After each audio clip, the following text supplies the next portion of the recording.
Greetings, Quester, and welcome to the Quest Report with Matt and Richard. And on this Quest Report, we're trying to catch the horrendous Jack the Ripper. Well, you were trying to catch him. I was trying to catch him, and indeed I did catch him. Yeah, I had different agendas during that game. So, we're going to be talking on this episode about a game called Letters from Whitechapel. It's the revised edition from Fantasy Flight Games, in which it's basically a one versus all game. You've got one player who is Jack the Ripper. His objective is to make the killing and return to his secret lair. Yeah, and it's on several nights, isn't it? Yes, over 4 different nights, and this is achieved by him using hidden movement. Meanwhile, a team of policemen, one of which will be the lead investigator for a particular round, will attempt to track his movements and make the arrest in order to win. If they do that, they win the game. And Jack also has the restriction of 15 movements each night. Yeah, he's only allowed to move by 15 places. So we have a big map of Whitechapel. The police will be moving their little figures around to try and catch him. And Jack won't be on the board, but he will be writing down where he goes on the little chart. And yeah, basically if it gets to past 15 moves, you'd have to basically circle the whole of Whitechapel to do that. We say 15. Some of them, you can use coaches, for example, to make a double movement, move 2 points instead of 1. Yeah. So it might not be 15 turns, because if you use the coach, you'll move 15 spaces, but it won't be 15 turns. Yeah. You've also got the option to use alleyways, haven't you? But I'll let you explain that because you were Jack. Yes, so as Jack, I had to decide when I was going to make the murder. When there would be these pawns we say as around. Jack, I mean just in general, you have to decide. yeah, we all have the choice of whether or not to do a murder, but don't do a murder. Eh? But yeah, we have to these little pawns will be moving along, and these are called wretched pawns, or just the wretched in the rulebook. And these are Jack's victims. Yeah, these are the possible victims. So as the police are moving around, this is during the hell phase of the game, which is like the first of every night. There would be like the hell phase, and they would be wandering around. The police would be trying to kind of move around to be able to protect them, basically, because they know one of them's going to die. This is interesting, isn't it? Because Jack has the option. Jack always goes first in the hell phase. Yeah. He's got the option to immediately strike one of the wretched down, or to wait. If he waits, the lead investigator can move some of those wretched tokens in the hopes of bringing them to maybe closer to the police, for example, or to bring them into a more organised way to make it easier to sort of cordon off that area to protect them. And the longer Jack waits to strike, the better position the police can get themselves into. But alternatively, the longer Jack waits, he can also see which of the patrols are real patrols and which of them are decoys. Yeah, some of them are going to be fake, but yeah, there'll be 7 on the board. 2 of them are fake, so he can if he can figure out which ones are fake, he's got a better chance of then getting away from the police, hasn't he? Yeah, well, I just found that sometimes, like, some of the police would be too clumped together, or the wretched would be too clumped together. So I wanted them to spread out a bit before I strike. And yeah, it's not just about getting away; it's also which one of these is he going to murder? Because, like, if during the course of it one of them becomes a bit isolated, or wanders a bit near where my secret base is, then that's going to be the one that's going to unfortunately die. So, yeah, you have to make the decision. It's up to Jack, really, when he strikes. And I found that bit of the game really interesting, because sometimes I thought I definitely have to just strike straight away, because otherwise you guys are going to just corner me, because later on in the game there's less wretched to choose from. At the start of the game there's like 5 wandering around, isn't there? Because you lose 1 each round, don't you? Yeah, I mean, poor Jack. He runs low on victims. And who knows why. Yeah, so when one of them gets murdered, you basically remove it from the game completely. So you end up with less on other nights. The third night's interesting because he's got to strike twice, but we can get to that later. But yeah, the movement of the game is interesting because when you strike, that is when Jack basically enters the board. until that point, he wasn't even on the board. So really, it's from that point when Jack's running away from the police.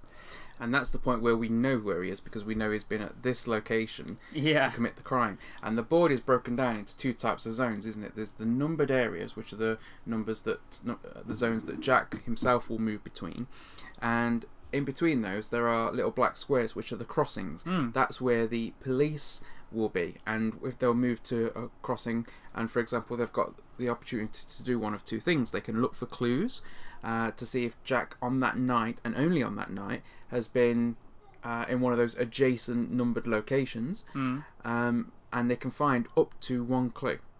Yeah, they keep asking around, don't they? And once they find one, they have to stop. Yeah, for that particular patrol. If there's another patrol adjacent, he can also continue searching, but each patrol can only find one clue. And it's just if that number appears on my list for that night, it can be where I am right now. Yeah. And that's no different. They will just say the number, like they say 13, and I'll say yes. And that means, they'll think, he's been there. But, like, I'm standing right there. But the other option is to try and make an arrest. So if you could say, right, I'm going to attempt to arrest this specific location. But if you do that, that's all you can do. You can't try and arrest, unlike looking for clues where you can keep going around the locations around you until you find one. When you make an arrest, you get to choose one location. It's a one shot. But if Jack's there, you've won the game. Matt was quite arresty for most of the game, more than the others. I like the idea of arresting people, which is, I suppose, a worrying personality trait. Well, when you're the police, then it's a good way to go. Like, there's a killer on the loose. Yeah, I wanted to arrest Jack. So, in the later ones, there was a couple of times where I thought, I'm pretty sure you've either been in this location or you are in this location. And I think I tried to arrest, was it 3 times or something like that? Yeah. And on the third time, I got you. Yeah, you did. Yeah, but my sister she was playing with us. She was the lead investigator on that one, and she kept trying to get you to search for clues instead of arresting sometimes. But Caroline was like making a network of where the police would be, so that like stop me getting through, and it did work really well. And because like most of you were looking for clues, but Matt was there like arresting random people in the middle of Whitechapel. One of which turned out to be Jack. So there you go. Yeah, just a lot of other innocent people in prison. One of the things that's interesting about this is that when you start as the police, you have no idea where Jack's base is going to be. What you can do is at the end of the first night, you can think, right, well, he's made this many movements from this space. So this means he could be within this particular part of the board. And then in subsequent nights, you can do the same thing again to think, well, he was gone from here to here, is this many moves. And you can sort of mentally try and narrow down the possible locations. Yeah. And that's what we did in this. And by the time it got to the 4th night, we had a very, very good idea within sort of a couple of spaces as to where you were one space your away. base, yeah. Because it has to be the same base every night. So that's why on the second night I ran around everywhere. Yeah. And the second night that round lasted a long time because I went the wrong way on purpose and doubled back on myself to get back to my base just to try and lead them off. And it worked for a while, but yeah, by the 4th night you'd narrowed down where my base was, and my base was at 52. Matt guessed at the end that it was 54, which was just next to it. So, yeah, but that's how it should be, really. Yeah, and it was quite interesting. I mean, I will say, when you're playing this, if your policeman ends up being on the other side of the board when the murder takes place, you initially go, I'm basically going to have to sit this one out. But that's not necessarily the case, because depending on where the base is, there can be plenty of time for you to get from where you are to where Jack's going. Jack's going to be, or where Jack's been. It moves around the board quite quickly.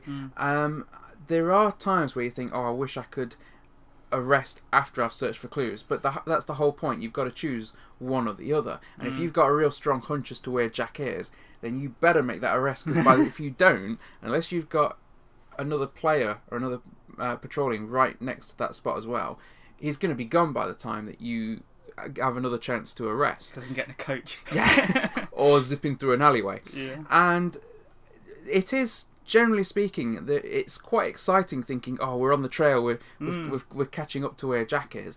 Is Jack near me? And that thought of, when you know you are close, do I make that arrest or do I search for clues?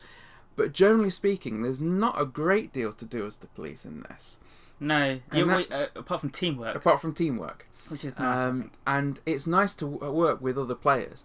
I think if it was one versus all, but you were just... Because you could play this controlling... With one player controlling all of the police. You just have to divide up the 5 police amongst how many there are. Yeah.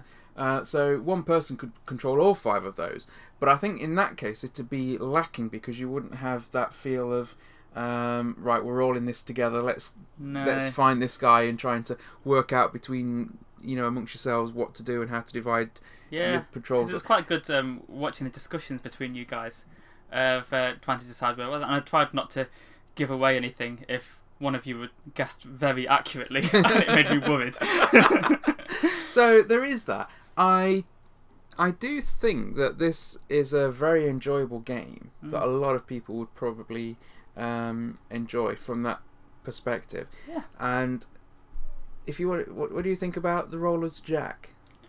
I loved it because basically it was me versus all of you guys, and I knew stuff you didn't know, and that was very fun. But I do imagine I would like it as the police as well, though it could get quite frustrating sometimes. Because on that first night, I think you guys only managed to get 1 clue, didn't you?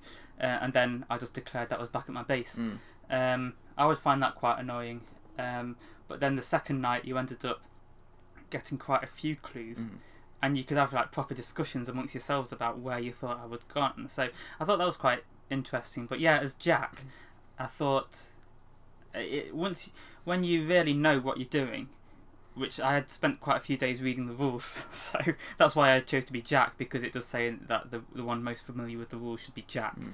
I did love it, yeah, because I was able to formulate my own little plans and then just see if they worked.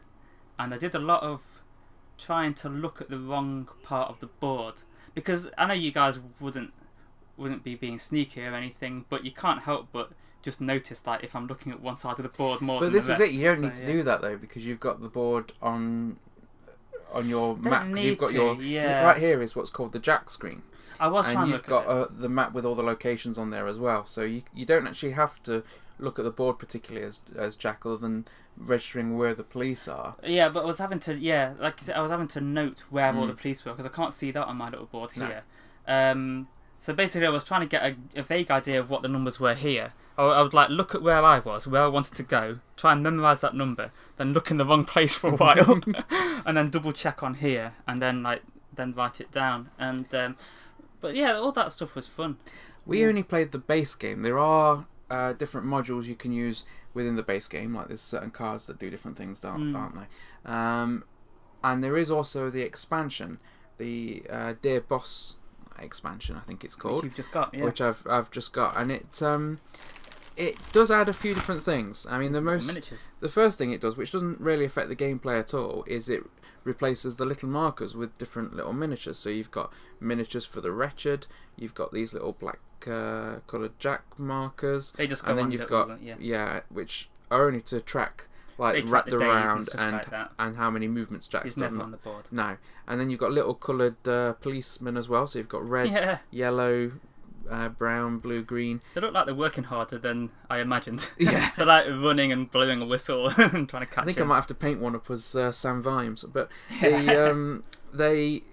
they're nicer than the original markers, but they don't change the gameplay at all. The other things that it does is it adds different cards, which will restrict, for example, there's cards that will restrict Jack's ability to choose where his base is going to be, where I think where the murders are going to be are affected as well.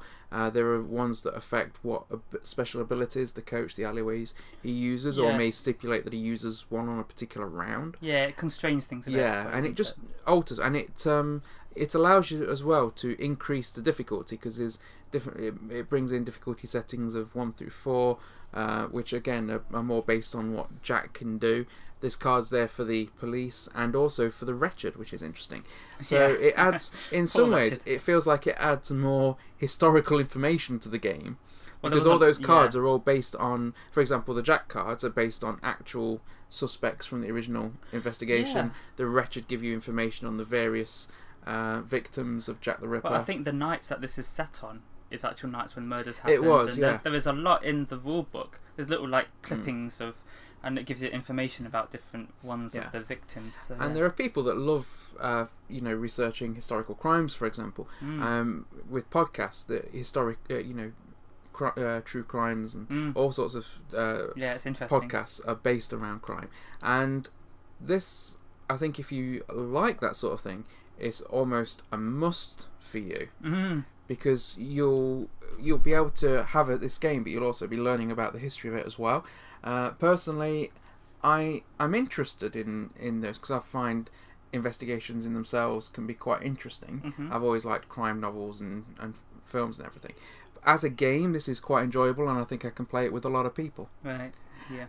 I think the obvious comparison for me is to compare this to Fury of Dracula. Yeah. Which is another hidden movement game, which is again a one versus all, where you're moving around the board without anyone seeing you and they're trying to catch you. In that, there's more things that you can do there, because if they catch up to Dracula, Dracula can fight them and try and escape. Yeah. You can lay traps. The hunters can use different abilities and things. It's got combat in it as well. Yeah, it's got combat, which this game doesn't have. So that is definitely like a more in-depth version of this. But it's not for everybody. No. Well, my sister was saying that it's also like Scotland Yard. Apparently she played that with some of her friends back home, and that was a bit similar where you would write down movements. Yeah, so it's like a hidden movement game as well. So I think this is another version. I think she said this one's a little bit more involved or something. So there's quite a few hidden movement games. One of the ones that one of the other popular hidden movement games is Spectre Ops, and that again uses that kind of system. But this, as I say, I would recommend this one. I think it's enjoyable. It's a good price as well. I would definitely recommend this. Yeah, I think lots of people would find it fun, and I think they might be surprised by how much they enjoy it. I think it's quite interesting I think once you'd got past like that first night and Jack had got back to his base, you'd be like really wanting to get to the next night to try and see if you can catch him this time. So yeah, and that is one of the things about it, trying to work out where that base is, so you can be in the right place to intercept him and things like that. So there is things to do in this game. It doesn't feel like you're doing much in the sense of actions, but it's all about the deduction of trying to work out where Jack's been, where he's going to. It's all the thinking. It's all the thinking. So this is Letters from Whitechapel from Fantasy Flight Games. Farewell, Quester. To find out about other productions by the Meddlesome Meeples, then check out our channel or rendezvous with us at meddlesomemeeples.com. Until next time, Quester, farewell and keep thine axe sharp.